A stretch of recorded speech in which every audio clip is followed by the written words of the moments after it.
Dear student, it is the class 9 subject maths.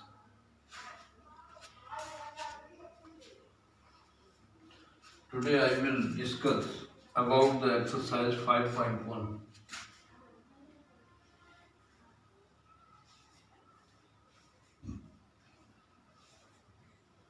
Exercise 5.1. Now the first part of this question number 1, first part of this. Which of the following statements are true and which are false? Give reason for your answers. पहला point आपका दिया गया है, which of the following true or false? Which of the following true or false? ये आपको पहला है, only one line can pass. Only one line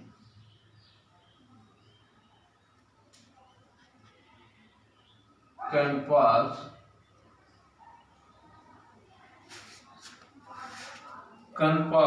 through a single point.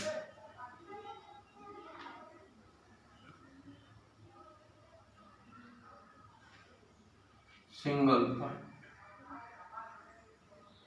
Dear student, ये बताना है कि आपको ट्रू, ये ट्रू है फॉल्स.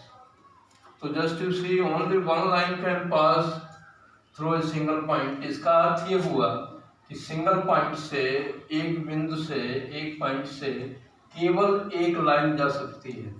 तो इसका आंसर, ये स्टेटमेंट फॉल्स है. Given statement is false. क्यों? सेंस जरा देखो, आप ये फिगर बना देना. एक पॉइंट ले लो, इससे बहुत सारी लाइनें जाती हैं. एक पॉइंट से बहुत सारी लाइनें जाएंगी. क्लियर? बहुत सारी लाइनें जाएंगी. और वो ये कह रहा है कि from A single point one line can पास. तो ये फॉल्स था. तो रीजन हो गया कि एक पॉइंट आपने लिया ये वाला, तो इससे बहुत सारी लाइनें ली. ठीक. तो suppose that point O, from the point single point O there pass so many lines. Second point देखो, इसका क्या दिया गया है. Second point, there are an infinite number of lines which pass through two distinct point. तो there are, अपना ये statement अपना लिखना आप. There are an infinite number of lines. An infinite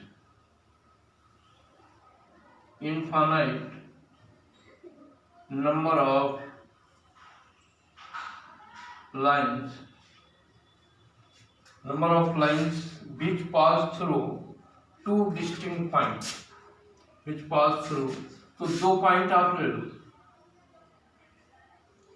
अब दो पॉइंट से हमने कल एग्जाम बताया था, एग्जाम 5.1 करके था आपके बुक में. पासुलेट नंबर 1 के बाद एक नोट डलवाया था मैंने. वहां पे मैंने बताया था कि from two point there pass only one line. दो पॉइंट से होकर जाने वाली केवल एक लाइन होती है. There is only one line that pass through two points P and Q. और ये जो आपका पॉइंट 2 है, ये कह रहा है कि there are infinite number of lines that passes through from two distinct point. तो बट ओनली वन लाइन होती है, only unique line pass through that. तो ये भी फॉल्स था भाई. इसका भी जो आपका लिखा हुआ है वो फॉल्स है. ठीक है ना. रीजन ये हो गया सिंस, ये आपका रीजन प्रॉब्लम. तो और ये आप ये भी कर सकते हो according to that statement oppose to the exam are not 5.1 that given after the postulate number 1 as I have already discussed. तो नाउ थर्ड पॉइंट क्या है कि terminated line can be produce indefinitely on on both the side. Terminated line का मतलब ये होता है एक लाइन का हिस्सा, ठीक है, एक कटी हुई line. A terminated line can B extend or produced infinitely in both direction, इधर भी इसे बढ़ा सकते हो। क्लियर? तो ये स्टेटमेंट जो है वो ट्रू है। क्लियर? क्योंकि आप ऐसा पढ़ भी चुके हो। टर्मिनेटेड लाइन या लाइन सेगमेंट एमएन कह लो, इसे बोथ डायरेक्शन में एक्सटेंड प्रोड्यूस कर सकते हो, बढ़ा सकते हो। अब जरा चौथा number, if two circles are equal then their radii are equal. If two circles are equal then their radii are equal. अगर दो सर्किल इक्वल है, ध्यान दो, अब whenever they are the equal circle, इसका मतलब क्या हुआ? One circle is superimposed to other. One circle superimposes to other circle. That means क्या होगा? उसके सेंटर कॉन्साइड करेंगे, बाउंड्री कॉन्साइड करेंगे। सुपरइम्पोज माने ओवरलैप करना। Because they are the equal so surely they superimposed. Clear? तो इसका मतलब उनके सेंटर कॉन्साइड करेंगे, है ना, और क्या करेंगे? बाउंड्री कॉन्साइड करेंगे। जब सेंटर बाउंड्री कॉन्साइड करेंगे तो रेडियस जरूर इक्वल होगी, तो रेडियस भी कॉन्साइड करेगी। बोलो, तो ये भी statement, if two circles are equal then their radii are equal, तो ये भी आपका ट्रू है। ये स्टेटमेंट जो दिया गया ट्रू।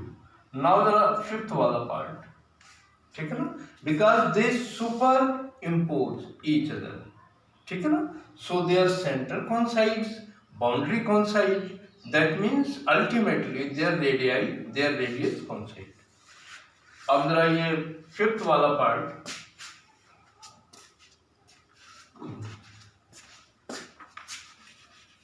फिफ्थ पार्ट आपको देखना है।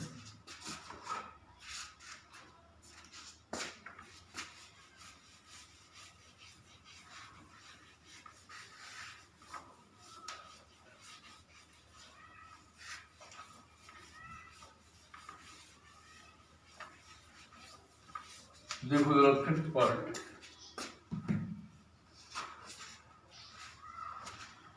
इसका फिफ्थ पार्ट क्या है? फिफ्थ पार्ट में दिया गया in figure, if A B equal P Q. आपके पास फिगर भी है और कहा जा रहा है A B equal P Q. Clear? और क्या कहा जा रहा है? And P Q equal X Y, then A B equal X Y. ये आपका लिखा हुआ है, A B equal X Y. ये पूरा स्टेटमेंट हुआ, इतना गिवन है, अल्टीमेटली ये रिजल्ट है। तो आपसे कहा जा रहा है कि ट्रू है या फॉल्स। तो dear student, answer of it true, ये ट्रू है आपका। क्यों? Since from exam first, axiom first में आपने ऐसा पढ़ा हुआ है, एग्जाम 1 में आपने ऐसा पढ़ा है कि things which are equal to the same thing then they are equal to each other।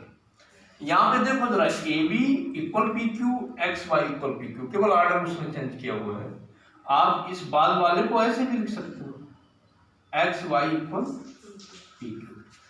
तो थिंग्स, जरा ए बी और एक्स वाई थिंग्स हो गई, equal to the same thing, then they are equal to each other, A B equal. तो that is true from exam first.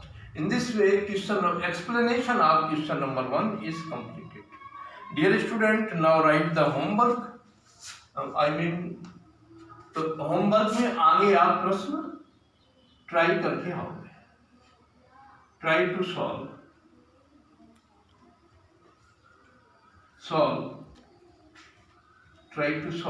Next question. Thanks. Okay.